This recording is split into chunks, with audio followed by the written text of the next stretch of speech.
everybody, welcome to the 𝐂𝐸 Way. I'm Jessica, and today's video is going to be all about game schooling.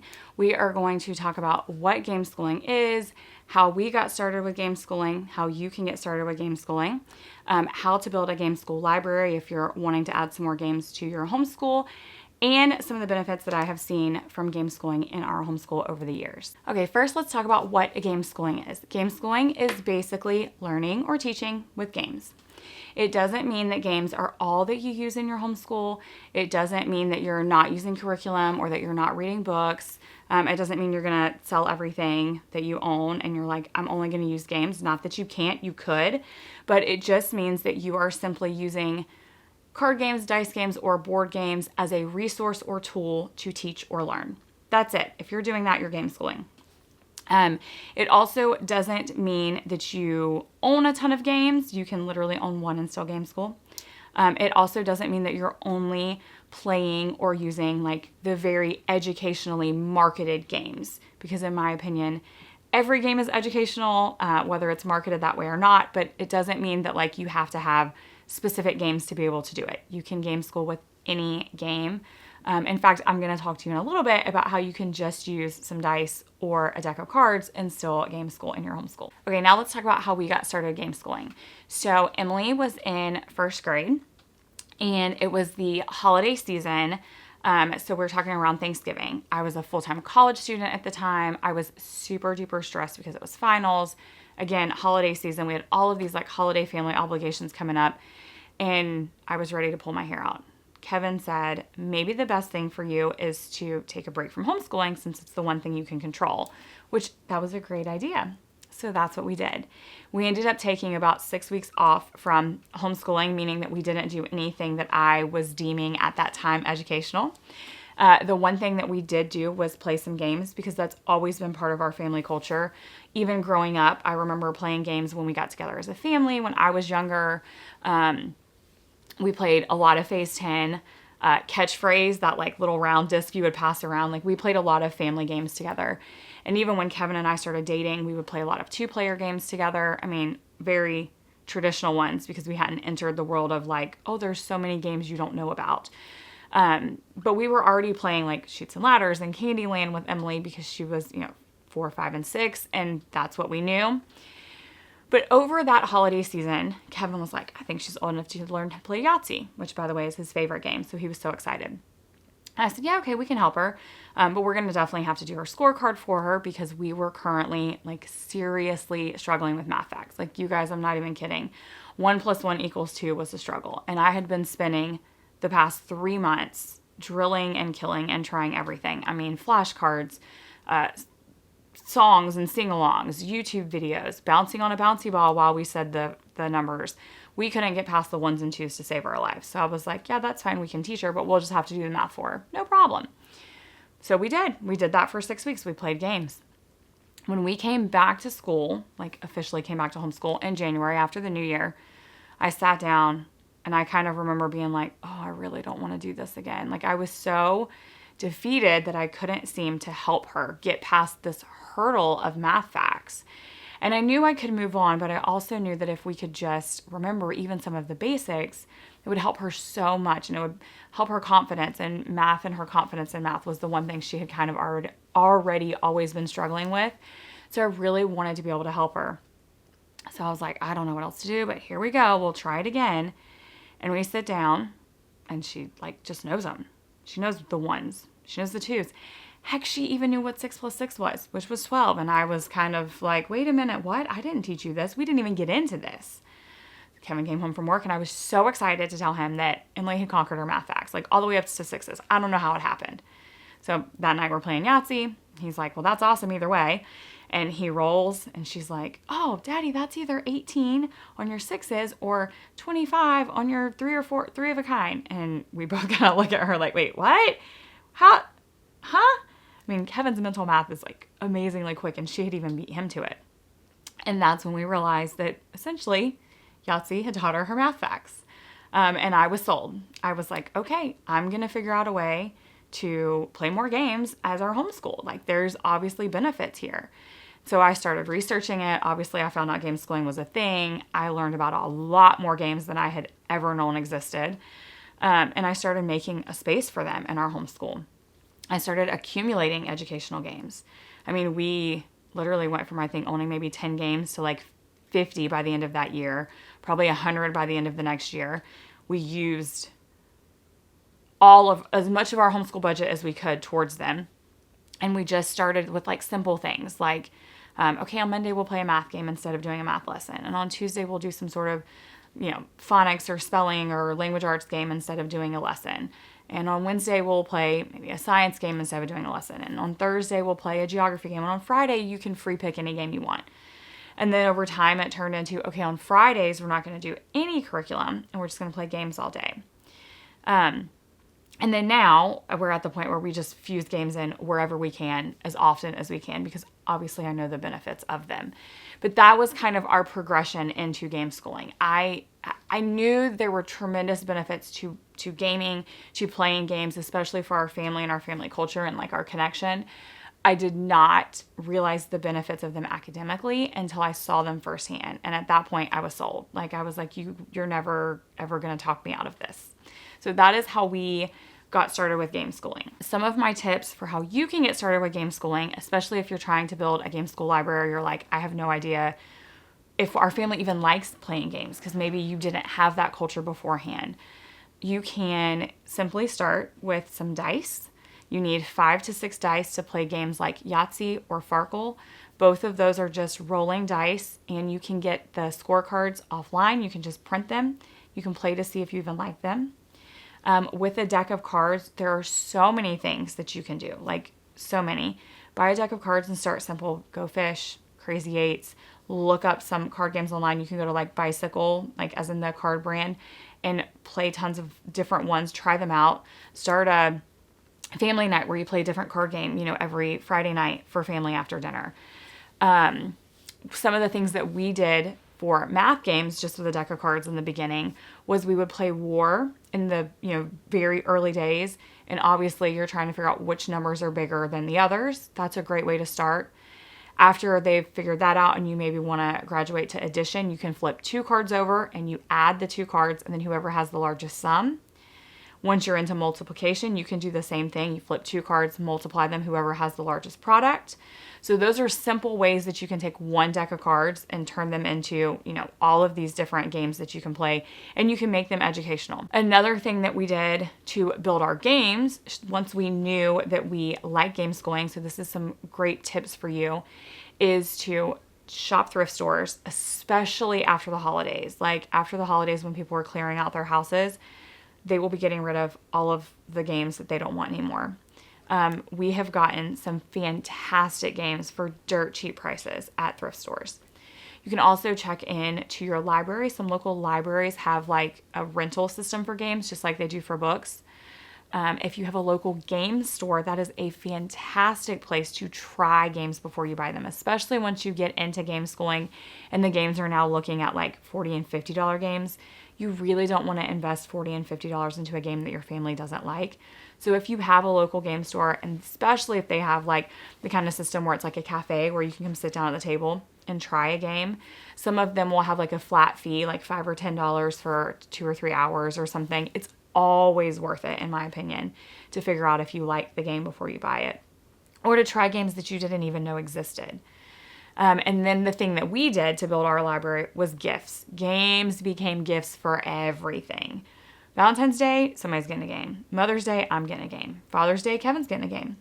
Emily's birthday, we asked everybody for games. I mean, I constantly had a game wish list, and I would give it to anybody and everybody who would ask. I mean, sometimes they would buy them, sometimes they wouldn't, but that is how our game collection multiplied fairly quickly in the beginning, because we were using them for gifts so much. And Emily didn't mind because we had such a great time playing them that she was like, oh, I love a game. Oh, it's a new game for us to play. Same thing. Kevin and I loved playing games as a family. So getting it for Christmas or for Father's Day or for Mother's Day wasn't like weird for us. We were like, oh, this is not just a gift. You're giving us like an ongoing experience, which was fantastic. So those are a few of my tips for starting game schooling. Just start small with some dice or deck of cards and see if you even like it. And then once you've done that, build your games shelf slowly by checking out thrift stores, maybe even check with some of your family members, like before you even ask for gifts. I know, like, for example, when my mom cleaned out my grandmother's house, one of her favorite games was Rummyo, which is now called Rummikub. And I still have like her original version that has such better quality. It's in like the metal tin and the tiles are like actual ceramic because she still had it on her shelf. I think I have her original Scrabble. So like maybe just check with your family first. Like, hey, you guys have any games laying around that you're not playing anymore? Because that is a really great way to add to your game collection. And maybe even have like another relationship moment, because maybe you take your kids to their house and you let grandma or grandpa or aunt or uncle teach them how to play the game before they send it home with you. So now you've created a memorable moment too. Now let's talk about why Gameschooling works so well. It works so well, number one, because kids are engaged, right? Like when you set a worksheet down in front of them, they're not engaged with that worksheet. They have no skin in the game. They don't want to do it. It looks boring, but games are fun and exciting. And so they're engaged in it because there's a win and lose. They're physically doing things. They're rolling dice, they're flipping cards, they're moving pieces. It's engaging, it's hands-on, it's exciting. And so that is just one of the many ways that make kids want to play a game versus complete a worksheet. The second reason why games work so well is because you can get so much repetition out of them.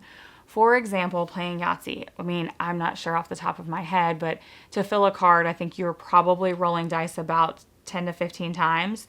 And when we were playing, we were doing like a whole sheet. So we were doing 6 games of it. So let's just say we were rolling 10 times. Times 6 games, that's 60 math problems essentially. If I had put a worksheet in front of Emily and asked her to do 60 work problems, even 30 math problems, she would have had a fit and it would have been the end of the world because that amount of repetition would have felt overwhelming to her. But do it with rolling dice and it doesn't feel overwhelming. So you can get more repetitions out of it. Like you can, I hate to say convince your kids or con your kids, but like it's almost like tricking them, right? So, okay, you don't want to do these 10 math problems today? Well, how about we play this dice game instead, but we're going to play 3 rounds of it and you can feel good because now you know they're going to be doing 3 times the amount of problems they would have done otherwise. And they're having fun doing it. So like you can get more repetitions out of it, which is fantastic. The third way is through connection. So you can't connect the same with a worksheet as you can a game. It's almost like living books, right? We all know in the homeschool world that you can connect more with a living book than you can a textbook. Games have that same effect. A child can connect with a game way easier than they connect with a worksheet. Again, it's hands-on, it's engaging. Not to mention your connection as a family or siblings or friends, whoever it is that they're playing the game with, you're creating a bond, you're making memories. So that's like a whole extra layer to the benefits of game schooling. The fourth reason games work so well, at least in our personal homeschool, is because of the flexibility of them. I mean, maybe I am not great with states and capitals. Maybe that's just not my jam. But I can pull 5 states and capital games off the shelf and teach that to her without it being something I'm an expert at. Or even chemistry. Maybe I'm not an expert at chemistry, but I can read a rule book, right? And I can follow the rules for this game and we can play 3 or 4 of these games over the course of 3 or 4 months and we can learn together. There's like no entry level or pro level or expert level when it comes to games. Like you all enter an even footing, which also means that because of that flexibility, there's no judgment. So I can tell sometimes, especially since I'm homeschooling an only child, when Emily and I sit down to do a lesson, it's kind of occasionally headbutting. It's like her and I against each other. I'm teaching, she's learning. She's always trying to give me the right answer. She doesn't want to get it wrong. When we're playing a game, that all fades away, right? Like we're 2 people playing the game. We're not teacher and student. We're not mother and daughter. We're opponents, or we're sometimes working together to beat the game. Like it puts us on even footing. So the flexibility of it to have different styles of games and different subjects that you can teach, because there's something out there for every subject and every topic, I promise.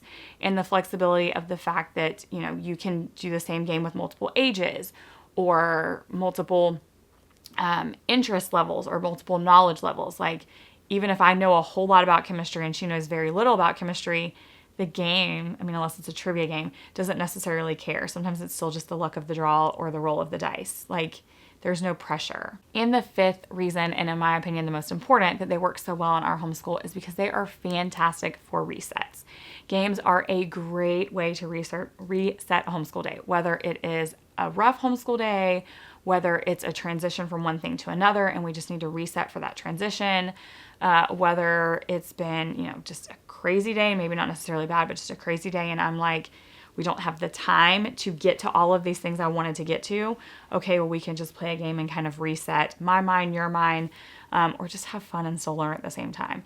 And I love that. So I actually keep a basket in the area that we homeschool with games that play in less than 10 minutes and play well with 2 players. And so we keep that basket for either those transition times, like we're moving from basket time to lessons, or, you know, we've got 5 minutes before dinner's ready to be done, you know, ready to be plated, or, you know, we're ahead on our time frame for the day, or, you know, like we're just really not feeling like getting that math workbook out. So you know what we'll do? We'll just play a game for 5 or 10 minutes. Like, I can always justify in my mind that I know anything she pulls out of that basket is going to play well with just her and I, or just her and Kevin, and it's going to take less than 10 minutes. And like, there's sometimes we're like, oh, we don't have time to play a game. Yes, you do. Everything in there takes less than 10 minutes. There's no reason not to pull a game to reset the day, or to help this transition go smoother, or to just sneak in one more game and change the whole kind of emotion feeling of the day, right? Like, I can tell a difference at the end of a day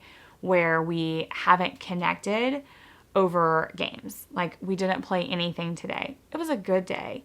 But anytime I say we had a great day, I promise you we played a game that day. Okay, now let's talk really quickly about what Gameschool looks like for us. Now, I mentioned this before and kind of what we did, but I want to say it again so that we can talk about how we've weaved Gameschool into our homeschool and maybe some ways that you can too.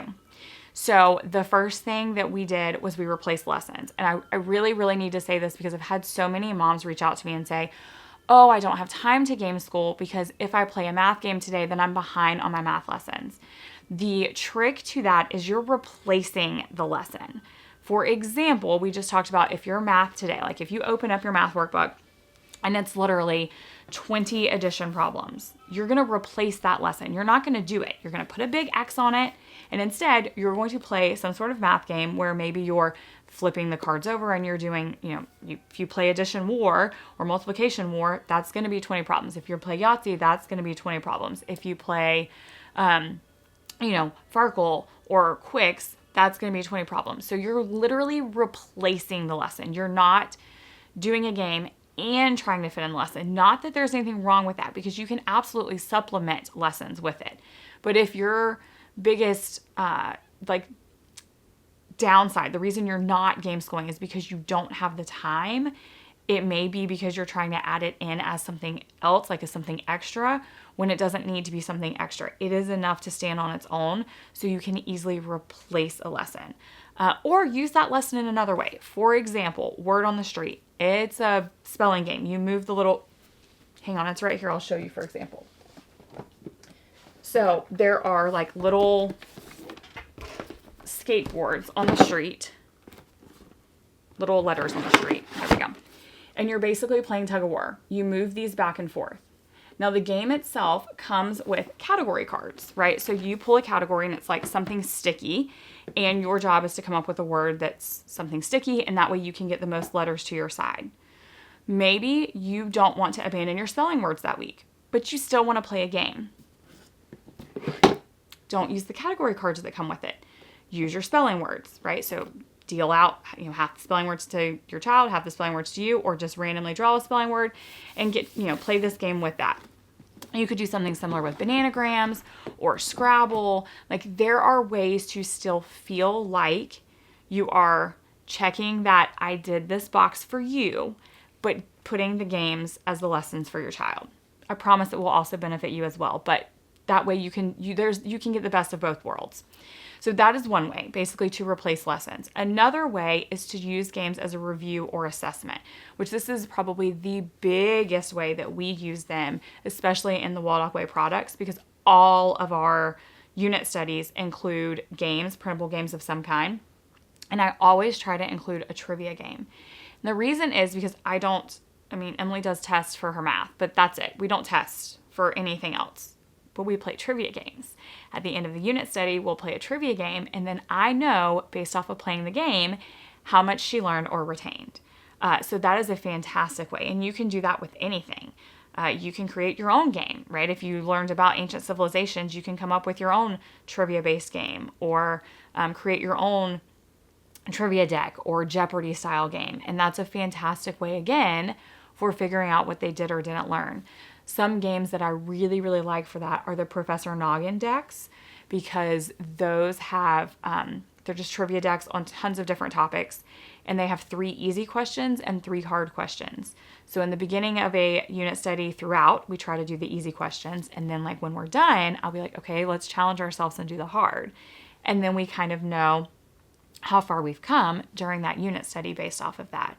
But again, you could do that with anything. You could get trivia cards. You can make your own trivia cards. It could be, the games that are included in the 𝐂𝐿𝐿 unit studies. It could be you play Yahtzee and they add their own score sheet at the end of maybe a specific computation math lesson. You've done with this chapter. You want to see what they're capable of. So now they're going to add their own score sheet.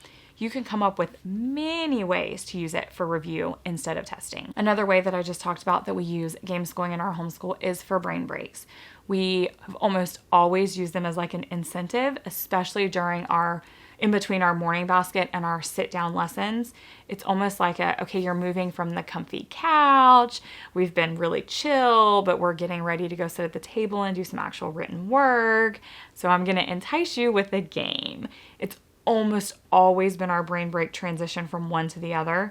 And then I will easily, like I said, I keep the basket of games that play in less than 10 minutes in the middle of a math lesson. If she's frustrated, hey, why don't we play this really quick? Let's reset your brain. If her and I are hormonal and at each other's throats, or we're just not seeing eye to eye, like, hey, let's close this book, let's pause, let's play a game. If we're just like, tired, we need a reset, it's been a long day, whatever it is, I will pull one of those, or I'll say, hey, you can pull any game out of that basket, and we will just use them as resets. They're fantastic for brain breaks and for resets and transitions. Any of those things, I find games to be the best enticement and kind of like reset button. And then one of my personal favorites is to just have a game school day or a fun day. And it's a day where we don't do anything except play games. We might also read a book or 2. But when we do those, we kind of will figure out, okay, we have 3 free hours or 4 free hours, and we kind of know how many games we can play in that time period. And so, for example, if all 3 of us are going to play, I'll say, okay, everybody grab a game, or everybody grab 2 games. If just Emily and I are going to play, I'll be like, okay, you get to grab 2 or 3, and I'll grab 2 or 3. And that has kind of always been a rule in our homeschool and even our family, because then everybody has a reason to stay and everybody has a reason to be happy. It's one thing for you to be like, oh, I'm going to play through one game I don't love, if you're playing for one subject or a reset. But to sit down for a game school day or for a family game night when you're going to be there for 3 or 4 hours, the last thing I want to do is play 4 games that I don't like. And I don't want Emily to have to do that or Kevin to have to do that. I want, our game time, especially our prolonged game time, to be enjoyable. So if all 3 of us are playing, everybody's pulling a game. If just 2 of us are playing and we have a long time, typically we'll pull at least 2. And then sometimes we have like a third either in our mind or on the table for like if we have time for it. But anytime we pull multiple games, like if Emily and I are going to have a game school day and we each pull 2 games, we have in our mind, like, this is the one I want to play first. This is the one I want to play second. This is the one, like, we have a hierarchy, if you will. And on family game nights, if we all pull games, we always roll dice to see who plays their game first, so that there's never any fighting. The dice decide. Whoever rolls highest, that's the game we play first. Second highest, we play second. Lowest is the one we play last. And then we will say out loud, if we're having a family game night, whatever our tiebreaker game is going to be. So if each of us win one game, then we'll have a tiebreaker game. And we will like announce it beforehand. Like, okay, if we have a tie tonight, our tiebreaker game is Taco Cat Gochis Pizza, or our tiebreaker game is Uno, or whatever it's going to be. And it's obviously never one that somebody brought to the table, because that would feel unfair that somebody got to play their favorite game twice. And then one that I forgot that we've been doing lately that I absolutely have been enjoying is playing games over dinner. So we will play headbands. We don't actually wear the headbands. We set them in front of our plates, and we will put, you know, the cards in there and play headbands. We will play Guess in 10. We own, I don't know, 6 different versions of headbands. I think we own 12 different topics of Guess in 10 at this point. We use our Professor Noggins or trivia games over dinner. I thought they were right here, but they're not. Oh, the Mount Cleverest is basically a trivia game, but this one is specifically geography. This one is the original. We like to play those over dinner. So I try to keep a good assortment of like guessing and trivia games that don't require like, you know, doing a lot of things. I mean, Professor Noggin, you roll a dice, but that's easy to set your fork down and do. And then we take turns reading. We don't get through like a whole game. Like, it will take us probably 2 or 3 weeks to get through a Professor Noggin deck, because we only do 2 or 3 cards at dinner. But it's a way for us to connect over dinner and still, you know, be playing a game together. I find it really, really helpful now that we have a teenager, because sometimes she loves talking and connecting, and sometimes she doesn't. And so for me, it's like one last way to touch base with her, one last way to connect with her before our day is over. So that's one way that we've been sneaking games in to just like our everyday life. And we've been doing that for about the past year, and it's worked really, really well. So if you're like, my days are packed, I can't do any of this, it sounds great, but I just can't, that might work best for you. Also, car rides, we'll do a lot of trivia in car rides as well. Emily will sit in the back seat and she'll kind of quiz us, which means she's learning it too. But she likes to try to stump us. So she'll just constantly do like trivia games, you know, trivia questions to Kevin and I while we're in the car. And so that's worked really well. Trivial Pursuit, normally we just take the card deck with us. So that way we're getting, you know, a little bit of all kinds of trivia that she really can stump us on. I would love it if you would leave any of your game school tips down in the comments. Do you game school? How did you get started game schooling? What tips do you have for building your game school library? And how do you work games into your homeschool, especially if you already have a very busy homeschool schedule? Let me know down in the comments.